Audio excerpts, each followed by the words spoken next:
Alright, so today we're going to be shooting some mason jars full of reserves out of an AR15, shooting 223 rounds. And we're going to see how many they'll go through today. I'm guessing that they're probably going to go through at least 4, is what I'm thinking. But stay tuned, let's find out.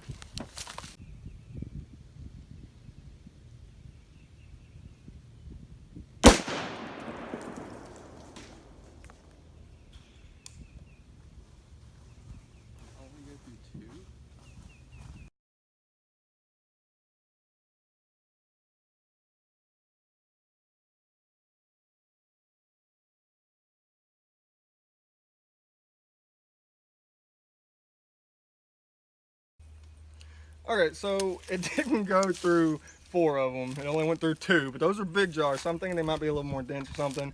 But the last 6 are at least smaller, and I think 3 of them have nothing in them.